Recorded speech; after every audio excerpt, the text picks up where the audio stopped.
Bonjour à tous, j'espère que vous vous portez bien. Petit sujet léger aujourd'hui, les boissons à essayer en Équateur. Je vais vous parler d'à peu près une dizaine de boissons, alcoolisées ou pas. Et surtout avant, n'oubliez pas de... Ok, comme il est à peu près midi, c'est l'heure de l'apéro. On va commencer par les boissons alcoolisées. Le rhum. Oui, il y a du rhum équadorien. Le plus connu est le San Miguel qui est produit à Cuenca. Je vais vous le montrer, il est là. Oups, je retire mon micro. Voilà.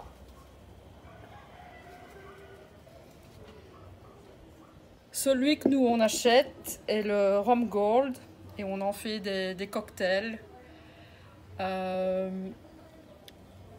Ils parlent eux du rhum le plus haut du monde parce qu'il est produit à plus de 2000 mètres d'altitude où se trouve Cuenca.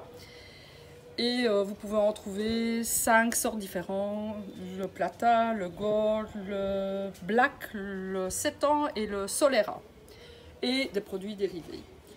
Vous pouvez visiter la Cava San Miguel, où vous verrez tout le processus de fabrication et vous pouvez avoir une petite dégustation à la fin. Toutes les informations sont mises sur notre page Facebook dans les guides à propos de la Cava San Miguel. Et c'est parti, le drink du Mi des Mamies, qui est un rhum à l'orange. Et moi, en général, je le fais avec du sirop de mora que je fais moi-même et le rhum. J'ai déjà préparé mon verre avec les glaçons. Et j'ai oublié mon eau pétillante.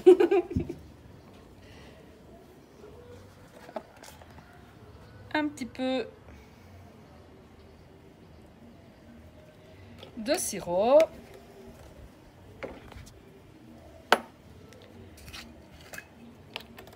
Une dose de rhum.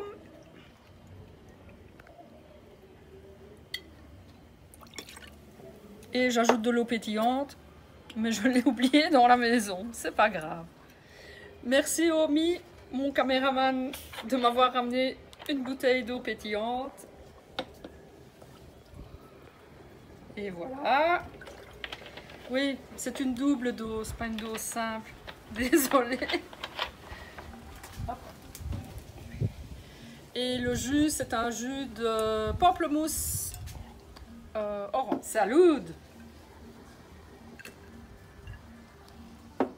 La boisson suivante, l'aguardiente, ou le plus connu, le chumir,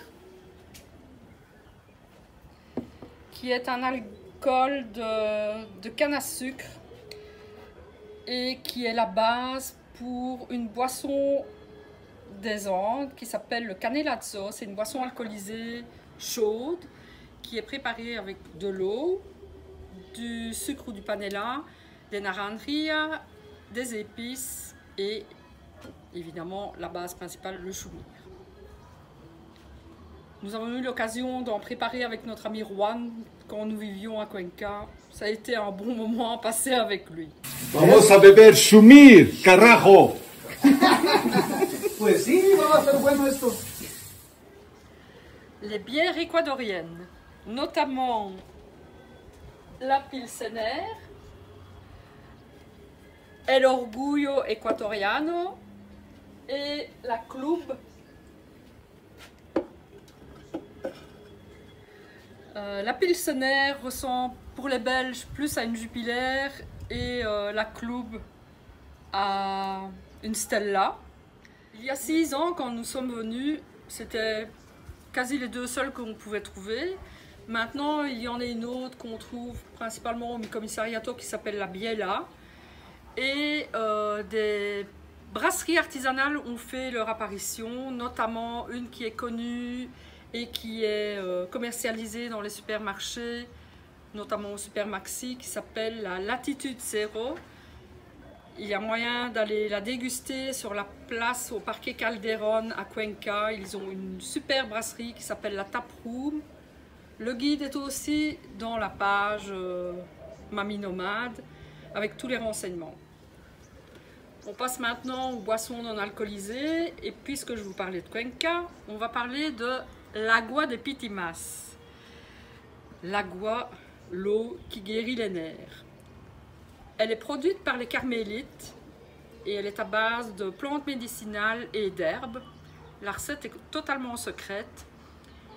Il y a moyen de l'acheter sur la Plaza de las Flores.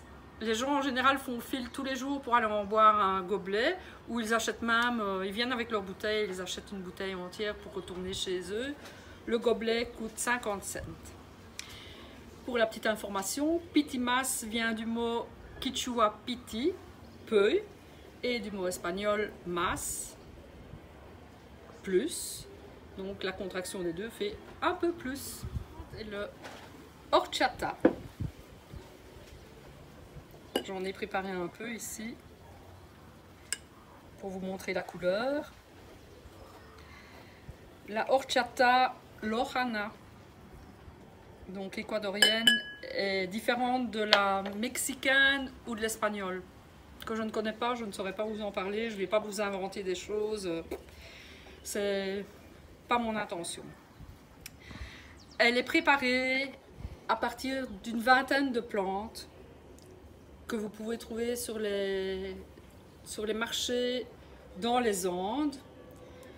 Vous allez voir les photos et elles ont des propriétés et stimulantes et relaxantes. C'est bon contre les insomnies, c'est bon pour les maux d'estomac, ça a plein de bénéfices. Je vous recommande celle-ci,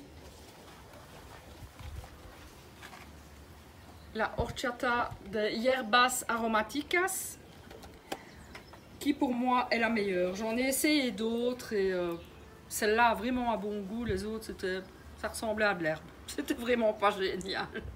De fleurs de Jamaïca ou roselle, je n'en ai pas avec moi, donc vous verrez la photo. C'est une plante qui fait partie de la famille des hibiscus. On peut aussi la trouver en Asie ou en Afrique.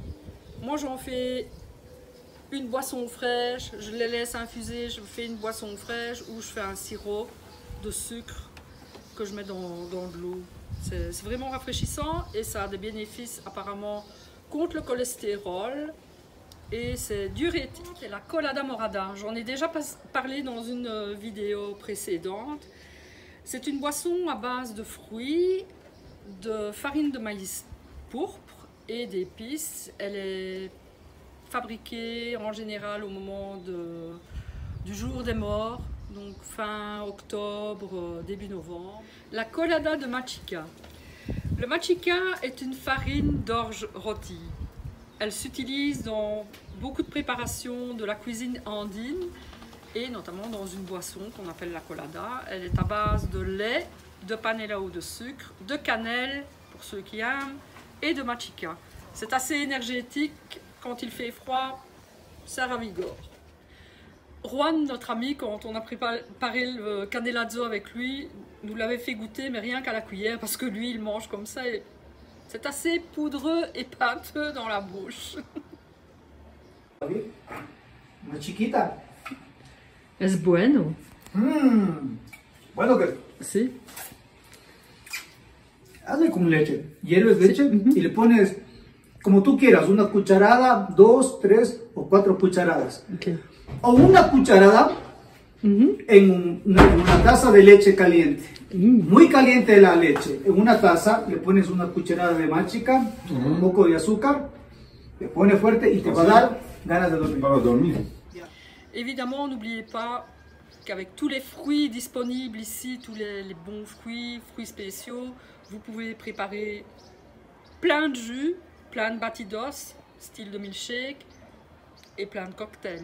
Il y a aussi 3 boissons que je n'ai pas encore essayées. L'avena polaca, on la trouve, des petits vendeurs les vendent en rue, au feu rouge. C'est une boisson à base de lait, d'avoine, style gruau d'avoine Quaker, et de sucre. Je ne sais pas si j'aimerais, donc je ne me suis pas encore laissé tenter. le morocho qui est fait avec du lait, du maïs morocho concassé et de la panela, de la cannelle et des raisins secs. Ça fait plutôt style dessert parce que c'est une boisson assez épaisse. Je verrai quand je goûterai. Et le dernier est la chicha, qui est une boisson de maïs ou de riz ou de yucca, manioc, fermenté. Et le taux d'alcool selon la longueur de la fermentation peut être suave, peu alcoolisé, à fuerte, fort alcoolisé. Je ne sais pas, apparemment c'est surtout dans les Andes et en Amazonie, donc on n'a pas encore eu l'occasion vraiment de goûter. Voilà pour aujourd'hui, j'espère que ça vous aura intéressé. Je vous dis à bientôt, ciao ciao.